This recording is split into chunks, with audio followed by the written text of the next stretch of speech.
ವೀಕ್ಷಕರೇ, ಜೀ ಕನ್ನಡ ವಾಹಿನಿಯಲ್ಲಿ ಹೊಸ ಧಾರಾವಾಹಿ ಕರ್ಣ ಇಂದಿನಿಂದ ಪ್ರಸಾರ ಆಗಬೇಕಾಗಿತ್ತು.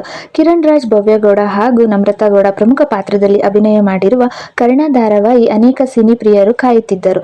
ಆದರೆ ಕರ್ಣನಿಗೆ ಆರಂಭದಲ್ಲಿಯೇ ವಿಘ್ನ ಎದುರಾಗಿದೆ. ಆದರೆ ಇದಕ್ಕೆ ಕಾರಣ ಭವ್ಯಗೌಡ ಅವರೇ ಎನ್ನಲಾಗಿದೆ. ಈ ಹಿಂದೆ ಇನ್ನೊಂದು ವಾಹಿನಿಯಲ್ಲಿ ಪ್ರಸಾರ ಆಗುವ big boss Kannada season 11ರಲ್ಲಿ Bhavya Gowda ಭಾಗವಹಿಸಿದ್ದರು. ಆಗ ವಾಹಿನಿಯೊಂದಿಗೆ ಮಾಡಿಕೊಂಡ ಅಗ್ರಿಮೆಂಟ್ ಅವಧಿ ಇನ್ನೂ ಮುಗಿದಿಲ್ಲವಂತೆ. ಒಪ್ಪಂದ ಮುಗಿಯುವವರೆಗೂ ಭವ್ಯ ಬೇರೆ ವಾಹಿನಿಗಳ ಯಾವುದೇ ಶೋ ಧಾರಾವಾಹಿಗಳಲ್ಲಿ ನಟಿಸುವಂತಿಲ್ಲ.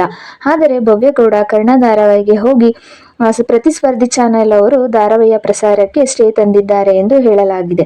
ಆದರೆ ಭವ್ಯಗೌಡ ಅವರಿಗೆ ಈ ಒಪ್ಪಂದ ಗೊತ್ತಿರಲಿಲ್ಲವಾ, ಅಗ್ರಿಮೆಂಟ್ ನಿಯಮಗಳ ಬಗ್ಗೆ ತಿಳುವಳಿಕೆ ಇರಲಿಲ್ವಾ ಎಂಬ ಪ್ರಶ್ನೆಯನ್ನು ಅನೇಕರು ಕೇಳುತ್ತಿದ್ದಾರೆ. ಆದರೆ ಧಾರಾವಾಹಿ ಪ್ರಸಾರ ಆಗದೆ ನಿರ್ಮಾಪಕಿಗಂತೂ ನಷ್ಟವಂತೂ ಆಗ್ತಿದೆ ಎಂದು ಮಾತುಗಳು ಕೇಳಿಬರುತ್ತಿದೆ. ಕಿರಣ್ ರಾಜ್ ನಟನೆಯ ಕರ್ಣ ಧಾರಾವಾಹಿಯ ಮೊದಲ ಪ್ರೋಮೋ ರಿಲೀಸ್ ಆಗುತ್ತಿದ್ದಂತೆ ಕನ್ನಡ ಕಿರುತೆರೆಯಲ್ಲಿ ಹೊಸ ಸಂಚಲನ ಸೃಷ್ಟಿಸಿತು.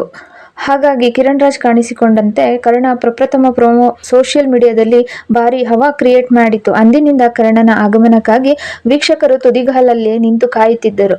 ಜೂನ್ 16ರಿಂದ ರಾತ್ರಿ 8 ಗಂಟೆಗೆ ಕರ್ಣ ಧಾರಾವಾಹಿ ಬರಲಿದ್ದಾನೆ ಅಂತ ಅನೌನ್ಸ್ ಆದ್ಮೇಲೆ ವೀಕ್ಷಕರು ಈ ದಿನಕ್ಕಾಗಿ ತುಂಬಾ ಕಾಯುತ್ತಿದ್ದರು. ಇಂದಿನಿಂದ ಕರ್ಣನ ಕತೆ ನೋಡುವ ಬಯಕೆ ಅಭಿಮಾನಿಗಳಿಗಿತ್ತು. ಆದರೆ ಇಂದು ವೀಕ್ಷಕರು ಹಾಗೂ ಅಭಿಮಾನಿಗಳ ಆಸೆಗೆ ಬಕೆಟ್ ಗಟ್ಟಲೆ ತಣ್ಣೀರನ್ನು ಎರಚಿದಂತಾಗಿದೆ. ಯಾಕಂದ್ರೆ ಇಂದು ಕರ್ಣ ಧಾರಾವಾಹಿ ಪ್ರಸಾರವಾಗುತ್ತಿಲ್ಲ. ಇದಕ್ಕೆ ಸಾಕ್ಷಿ ಕೆಲವೇ ಹೊತ್ತಿನ ಹಿಂದೆಯಷ್ಟೇ ಜೀ ಕನ್ನಡ ವಾಹಿನಿ ಹಂಚಿಕೊಂಡಿರುವ ಸೋಷಿಯಲ್ ಮೀಡಿಯಾದಲ್ಲಿ ಪೋಸ್ಟ್ ಕೂಡ ಸಿಕ್ಕಿದೆ.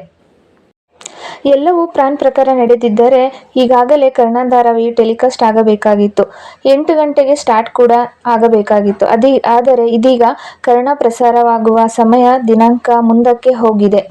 ವಿಡಿಯೋಗಾಗಿ ನಮ್ಮ ಚಾನಲನ್ನು ಸಬ್ಸ್ಕ್ರೈಬ್ ಮಾಡ್ಕೊಳ್ಳಿ. ಹಾಗೆ ಮಿಸ್ ಮಾಡದೆ ಬೆಲ್ ಐಕನ್ ಕೂಡ ಕ್ಲಿಕ್ ಮಾಡಿ. ಇದರಿಂದ ನನ್ನ ಎಲ್ಲ ಹೊಸ ವಿಡಿಯೋಗಳ ನೋಟಿಫಿಕೇಶನ್ ಕೂಡ ನಿಮಗೆ ಸಿಗುತ್ತೆ ಅಂತ ತಿಳಿಸ್ಕೊಡ್ತೀನಿ. Thank you so much friends.